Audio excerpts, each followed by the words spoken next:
So I am surprisingly fatigued right now, coming out of 10 Cloverfield Lane, a movie that shares the same name with Cloverfield. Yeah, there's almost no similarity. Okay, that's not entirely true. But there is very little that this actually shares in common to Cloverfield, save maybe some creative designs for certain things that I'll get into once I actually say spoilers. You can kind of get what I meant by that just from the way that sounded. But what is this movie? This movie, as JJ, I think it's JJ Abrams, because I know he did the first one, and I know he's producing this one. As JJ said, I think he wanted to make this a, as he put it, blood relative. I guess you could say cousin, second cousin twice removed, however you want to put it. Movie to the original. This is not a sequel. It's not a prequel. It's not even set in the same universe, as far as I can tell. But it's in the same vein. Like, there's certain, it shares certain elements with the original Cloverfield, besides the name. But the tagline, monsters come in many forms, I believe that's the tagline, is very apt. Because monsters do come in many forms in this movie. So what's the movie? The actress, I can't remember the actress' name, and I've seen her before recently, too. I believe she's actually on The Walking Dead. I could be wrong on that. But the actress's character name is Michelle. So yeah, oh, excuse me. Ooh, don't know where that came from. But we have Michelle, who gets into a car accident after leaving an abusive spouse. And we have the guy who saves her, who's a conspiracy nut survivalist, build a bunker, all that. Howard, played by John Goodman. And we have the guy who helped them build it, somewhat a bit more, not simpleton, but more just good old Southern folk kind of guy. You know, he had inspiring dreams, and then he just didn't want to leave the area. So Emmett. So it's them, and for the vast majority of this movie, like 75% of this movie. No, even in the last final act, it's still, because there is 20 minutes in this movie that actually takes place above ground after they go inside the bunker. So, what would be a good percentage to put this at? I'd say about 70% of this movie is in the bunker. That's a good way to put it. 75%. A good 3/4 of the movie are in the bunker. And it's this tense atmosphere. What I can say right now about the movie is that it does a great job at throwing twists at you that you don't see coming, or that maybe you did see coming, but you're now horrified to know it's true. It's very, almost a sickening tension that's often going through the room in these scenes with just John Goodman, who's completely unhinged. At points, he comes off like a nice guy. Other points, he comes off like a complete fucking lunatic. And then we find out the truth about John Goodman, and we're like, okay, yeah, things that happen, things that are done. Oh, without going into spoilers, and I'll get to spoilers, but I'm gonna try to give my general opinion of this before the actual spoilers. It shares enough with Cloverfield that you could say, yeah, I could see where this in Cloverfield are kind of related, but it's so far apart from Cloverfield that it doesn't really take place in the same universe or anything like that. It just has similar elements to it that you can be like, this is its own standalone movie. It's its own standalone movie. The actors are great. The acting's phenomenal in this movie. The effects work, that when the effects actually do take place, are fairly impressive, fairly good for a low budget movie. I don't know what this movie was made on. Couldn't have been a lot. Maybe 30 million, I'd say, if you include actor salaries and the special effects that were used. But, I mean, I'll get into if there's anything I disliked about the movie in the spoilers. So right now, I'm stopping right now. If you don't want any more, if you don't want me to spoil anything for you, go see 10 Cloverfield Lane. It's pretty good. It's a solid movie. Good March movie. I mean, for all the stuff we got in theaters right now, I'd still say go see Zootopia and Deadpool over this. But if you've already seen those and you're looking for something new, yeah, if you like that kind of tense, almost sickening thriller, absolutely, I would say go see this movie. So I'll give the rating afterwards. But now going on to spoilers. So going by each actor, I wish I could remember her name. But Michelle she's this great, actually, almost realistic woman. She's a strong woman, but she's a frail woman at the same time. She's obviously an abuse survivor. And she tells a story at one point about how she saw a girl basically kind of being abused by her father, a little girl being abused by her father in the store, and she did nothing to help. And, she just panicked and ran away like she always does. We see the arc of her character running away from a problem, then gets into an accident, which is revealed to have been caused by John Goodman. See, here's the thing about what we find out about John Goodman, and I will get to John Goodman. I no longer know if the accident he said he caused is an accident. I think he may have targeted her, because I'm pretty certain we see him we see her getting gas. We see a car pull up. We don't see the driver, but we see a hand. As far as I could tell, it wasn't the same vehicle, it didn't look like, but I could be wrong. Did he do it on purpose? After we find out that he is probably a serial killer who's a fucking nutcase? Because, yeah, he's a fucking serial killer. He keeps referring to a girl named Megan, who was his daughter. And his wife took the daughter and left and all that. And we find out he kidnapped a girl and kept her in the bunker with him. And she died.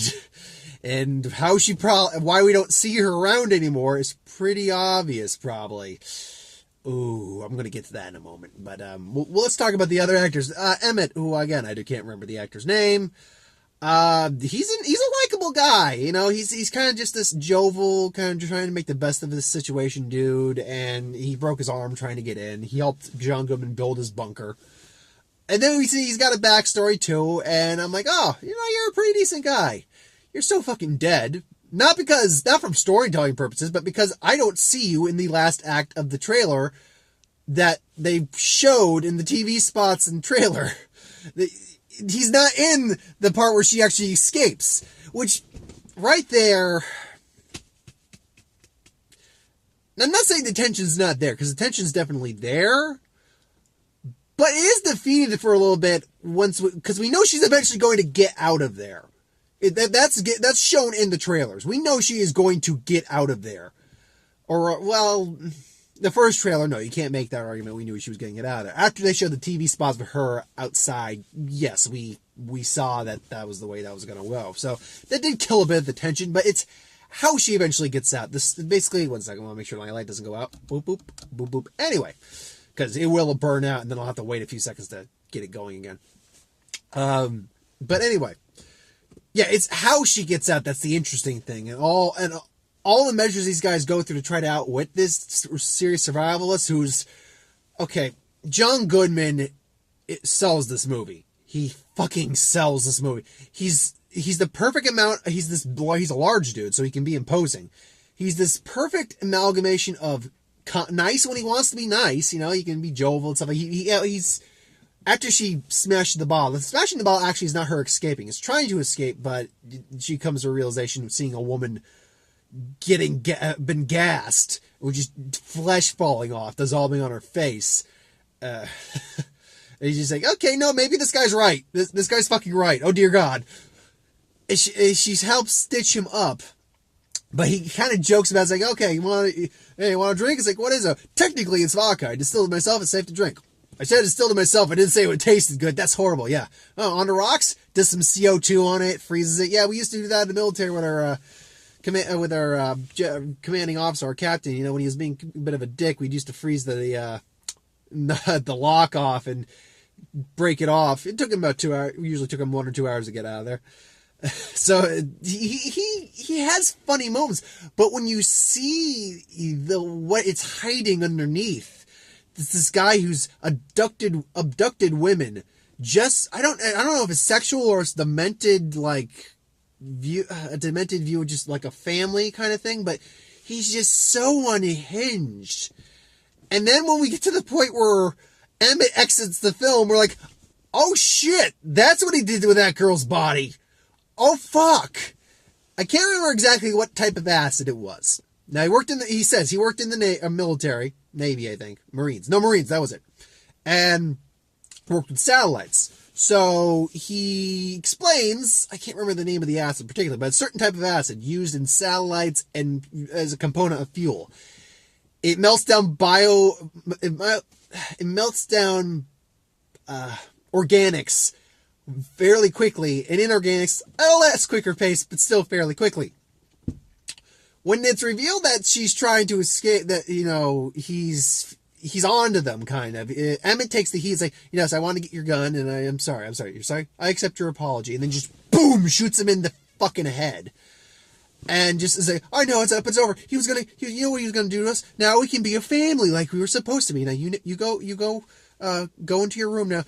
You don't want to see this part. I'm like, oh, fuck. And we briefly see the body of Emmett melting in acid. I'm like, fuck me! Jesus! Because I was wondering what that whole scene in the trailer was when we see him going for a vet. I'm like, okay, because I didn't know how closely this would be relating to the original Cloverfield. Is it in the same world, universe, or anything like that? And I'm like, okay, just maybe like have one of those like the little mites that blew people up with poison bites. I can't remember exactly how that happened or how they did that, but I knew that if they bit you, you'd pretty much explode. Like your blood vessels burst, and you explode. So I was wondering if he had like maybe one of them in there to like show him an example. I'm like, so, because I'm invested in this movie too at the time, throughout the whole movie. He's like, It's like, I need your help with something. And then I'm like, oh yeah, the barrel thing. I forgot about that. What's this about? And it's the ass. I'm like, oh, fuck me. And yeah, that happens. And then she escapes by dumping a barrel of acid, and fucking he unfortunately trips into the acid. His face is burnt. We see him. He's burned. He scorches. His body's starting to melt a bit in places where the acid hit. He's then trying to just stab at her. She's going through the vents. And says, oh, no, you can't hide from them. Oh, no, stay with me. And she just kicks his hand, pretty much just, it's crap. And then the bunker explodes and she gets out. Now, I've said all this. Like I said, movie's actually very good. Even the end's not bad or anything like that, but this is where it took a weird left turn. Now, I pretty much expected a monster to be, some sort of monster creature to be in this movie. Because the trailers really did hint at, especially when you see her staring at that house and the light and the roar. Yeah, it pretty much kind of gave off the impression that, yeah, there's some sort of creature in this movie that's going to show up. Now, is it the Cloverfield monster? Something related to the Cloverfield monster? No. I mean, unless the Cloverfield monster was an alien, which the second one that shows up, technically there are two that show up. One's kind of like a drone. What's I gonna describe this thing? It's, first off, she hears a noise and she sees an alien ship. I'm like, oh shit, he was fucking right. Because she takes off her helmet thinking the air is fine, and it's fine because she sees birds flying. And she sees this alien ship with like tentacles and stuff, and it drops off this whatever, it drops off, which she doesn't realize it, but know what it is, but then she sees the thing coming and she hears it. And it looks like the best way I can put it is, if you know what obviously a panther, if you've ever seen a pangolin, which is like a scaly armored armadillo, more or less. It's not like an arm. It literally looks like it has plate scales on it. That's what a pangolin looks like. Look up a pangolin. But it has the mouth of a freaking like a Helian, like a worm, and that's chasing her for a little bit. Then she hides from it, tries to go for a house. She sees a house, the lights are on, but I think it's just like a cover, like it just to attract her in there. And the ship comes back, tries to gas her. She's able to get her makeshift helmet that she makes on, her gas mask. She hides in the car. The thing comes in, tries to eat her in the car, and then the ship comes and picks her up, and we see that it's a ship and an alien all in one. It's kind of weird because it does look kind of Cloverfield-esque. For a moment there, I'm looking at like, okay, is that the Cloverfield monster's face? Because it looks like the Cloverfield monster's face. But no, it's not. It's tentacle. It doesn't have any eyes, but it's got a big old mouth that she throws a Molotov cocktail in the moment the throat flaps open up and it blows up. So, yeah, this happened. And then we see her driving off in the woman whose face was melting car.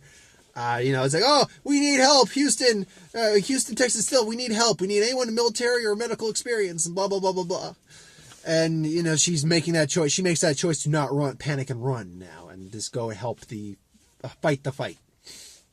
And that's how the movie ended. I didn't stay for any after credit sequences because I don't think there was. If there was, I will check to see what I missed. So, yeah, I guess that's how it ties in. It's got creatures. I'm guessing if they're supposed to be doing, because they want to try to make these like anthology films, so I understand, standalone films with a few key elements together.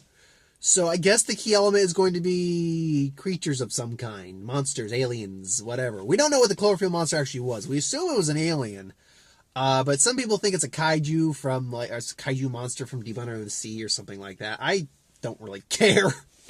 All I know is that I'm like, it's not bad because it does tie into Cloverfield, but it's just such a hard, from everything else you've been building up with this really tense psychological thriller. Honestly, had you opened it up or ended with her driving off and no monsters, could have been it could have been a really good psychological thriller, and it is still a really good psychological thriller. Suspense, all that, it's still really good for that regard, but when you add the aliens and monsters in there, it does kind of get a little weird in a Cloverfield way, but still, it gets, I guess, as odd as it is to say with a name that's got Cloverfield in it, suspension of disbelief is a little odd. Just a little bit. So, yeah.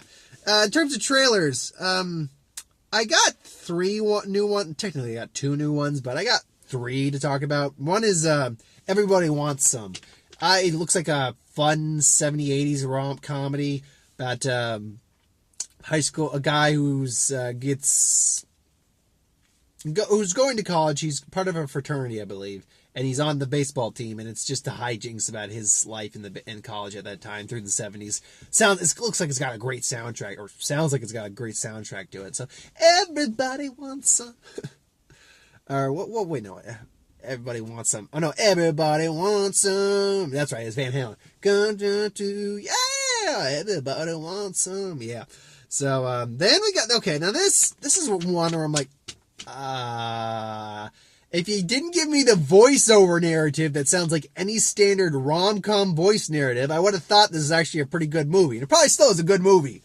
Cliched movie. A hologram for the king. Tom Hanks plays a businessman or something like that. I don't know exactly. Like a salesman, like an electronic salesman selling like a new hologram projector thing. And he goes to Saudi Arabia to convince the king to buy it, and he's helping with real estate, all that. Meets a woman after a bad divorce, I'm guessing losing the house, all that. And I'm watching, it's like, okay, this is cliched. We know exactly how this is going to go down. He's going to get the girl, they're going to be happy, he's going to find new lease in life and all that stuff in some way, shape, or form. And seriously, the trailer alone just gives away pretty much everything. But, wow, okay. One second. There we go. I thought I took care of it. Whatever. So, but the problem is that actually, it starts like, he starts off explaining what happens when you lose this and you lose this and you lose this, but he explains it in the form of a song that I knew the song, but I can't remember off the top of my head. But it's just that he's an executive assistant at a firm and didn't have enough time for his family. But he's going to learn a lesson this summer. Wacky hijinks ensue. Is that kind of voiceover going through the trailer? So I'm like, it's Tom Hanks. I like Tom Hanks a lot. I think this actually looks like an okay movie. Cliched. I know where it's going, but I'd still probably watch it because it's Tom Hanks. The voiceover kind of killed it, really. Then the last one, this is kind of like a suspenseful horror movie kind of, Green Room. It's dealing with like heavy metal guy, like punk metal, and they're like in the backwoods somewhere. I think. And someone dies, like ODs or something, in the green room. And not the hillbillies, but the local folk are trying to kill them. They're like trying to kill them to get revenge on them or something like that. And Looks tense. Looks like kids are going to be dying. Looks like adults are going to be dying. Hopefully the dog won't die because the dog is in there. Granted, he's a vicious attack dog, but still, don't kill the doggy. Which, by the way, touching real quick on the Cloverfield Lane. John Goodman had like an aquarium of fish. Those fish died. That made me sad. So yeah. But Patrick Stewart's in the movie. I'm like, what? Is he playing Southerner? I don't think he didn't sound Southern. He sounded kind of cold, methodical. He didn't sound Southern. But okay, so yeah, Green Room, by the way, still on that. So yeah, interesting. Probably we'll see there's probably something better coming out that week. I'll probably be catching. As for next week, I'm honestly not sure what I'll be seeing next week because I know Allegiant comes out, but I didn't see any of the first three. It's because it's Divergent, Insurgent, Allegiant, and I think three have already come out, but I could be wrong. No, Little Prince comes out next week, I think. Because, oh man, yeah, we're 2 weeks away from Batman vs. Superman. I just remembered that. And yeah, Little Prince comes out next week, and I want to see Little Prince. For those of you who don't know, it's an animated movie about a girl who meets like an old pilot guy. He's telling her he's befriending while trying to overcome her overbearing mother. And there's two different animation styles going in that movie. I'm like, this looks beautiful. This looks great. I dig this. I want to see this movie. I have no interest to see Divergent. So yeah. Or excuse me, from the Divergent series, Allegiant. Seriously, how bad is your movie series doing when you gotta say from the Divergent series? Do they not know, the audience that you're marketing this to, that this is a Divergent series? That this is from the Divergent series? Do they not know that? Whatever. So, that's my thoughts on 10 Cloverfield Lane. If I were to give this a rating, it's not perfect. I had some issues. Like, there are plot issues that get brought up that correct themselves. I'm like, oh, okay, fine. But there are other things like the end, John Goodman, and I mean, not John Goodman. It's hard to explain. There are some things I was like, you're going so well, and then you throw this at me, like, and this is still good, but not as good, and it's kind of weird. So, 8